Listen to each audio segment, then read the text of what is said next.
So year 4 this week, I am challenging you even further. So we've been drawing one shape on its own at the moment. But today we are going to look at drawing two shapes that are one in front of the other, that overlap, okay? So these two shapes are going to have their own independent shading. They're going to be drawn separately, but they're going to be in the same picture, and one is going to be slightly blocking the other, okay?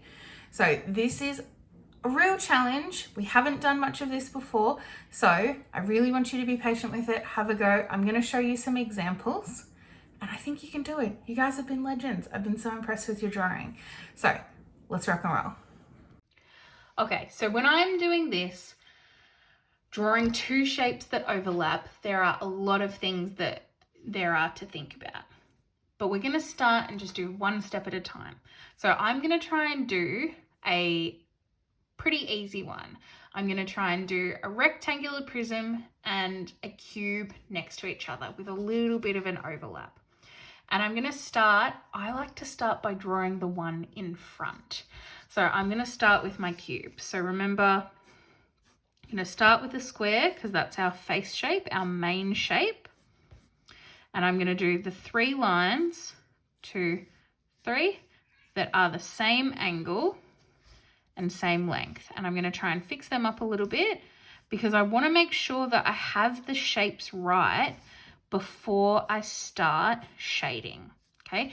If my shapes are not right, then it's never going to look correct when they're shaded. Then behind, I'm going to do a rectangular prism.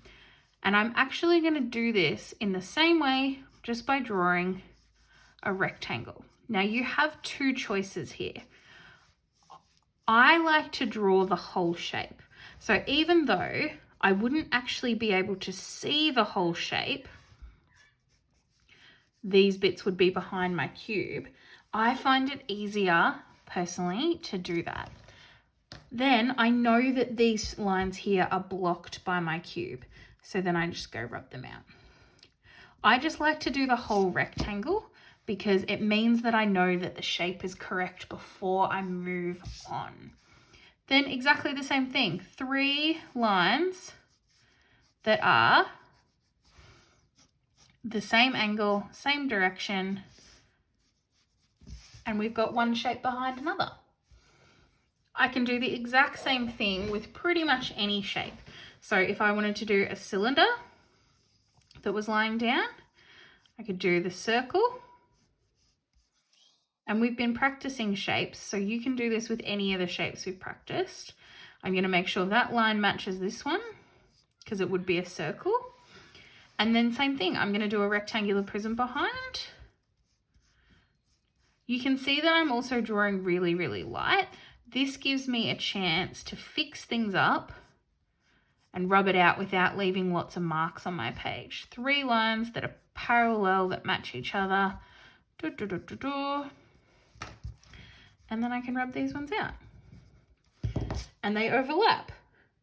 All right, I'm going to shade this one because it's a little bit easier. Well, not easier, smaller, I should say. So I'm going to put my light source here, pointing down like this. It's really important when you're shading these two shapes that we do all of the faces on their own and each shape on its own as well. You really need to take your time doing this, okay? Remember, wherever is furthest away is going to be darkest. Wherever is closest is going to be lightest. And it's really important that you make sure that you have your shapes correct before you move on to this step. So if your shapes are looking a little bit dodgy, take a bit of time and go back and fix them. So this face here of the rectangular prism is the furthest away from my light source. So it's going to be my absolute darkest one. So I'm going to start there. But remember, every face still has its own light and dark. It's not just one shade. It's still got light and dark. And this is what's really important for helping things make them look like they're 3D. Helping make things look like they're 3D. That's better. So it would have a little bit of lightness here, but it's overall going to be pretty dark, this one. I can give it a little rub with my finger. Then this bit down here is also going to be very dark because it's blocked by our cylinder. Okay, so I'm going to make this part fairly dark as well. And I'm going to try and make sure that my edges don't disappear. Hopefully you can still see them. I can see it. Hopefully the camera can too, for you to look at. So I'm going to make sure that this edge is nice and dark so it stands out from the other face. And then when it comes over here, it's going to be heaps lighter because that is very close to the light source.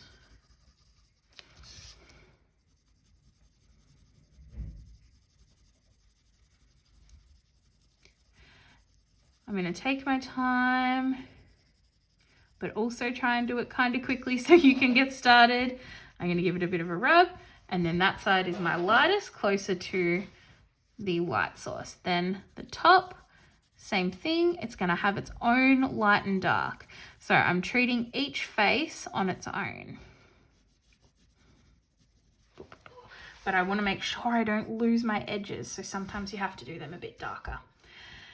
Now I'm going to move on to the cylinder. So same thing, furthest away is going to be dark. So this part here is quite far away and is going to be dark, and so is this bit.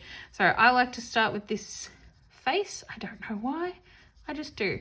And I'm going to try and make this bit a bit lighter, this one, than my rectangular prism, just so that it stands out a bit more. Sometimes when we're doing this, our shapes can look like they've blended together a bit, and that's okay because it's just one of those things that you sort of got to practice. So that top bit's going to be quite light, and I can even go in and do a little bit of rubbing if I need to make it lighter. Then lucky last face, dark at the bottom, coming towards light, closer to the light source. I can give it a little bit of a rub. Beautiful. So it's not perfect because I have done it kind of quickly for the video, but hopefully you can see what I'm trying to do. You can do whatever two shapes you want overlapping, but I just wanted you to make sure that we do have a little bit of the back one hidden. That's the important thing about overlapping. You only have to do two shapes. You can try and do more if you would like to, absolutely.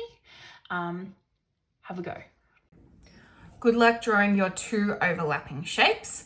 Make sure you take your time shading them. Make sure you're still shading all the faces individually. They are still needing to be done individually.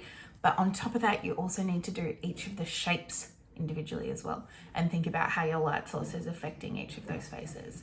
Good luck. Bye.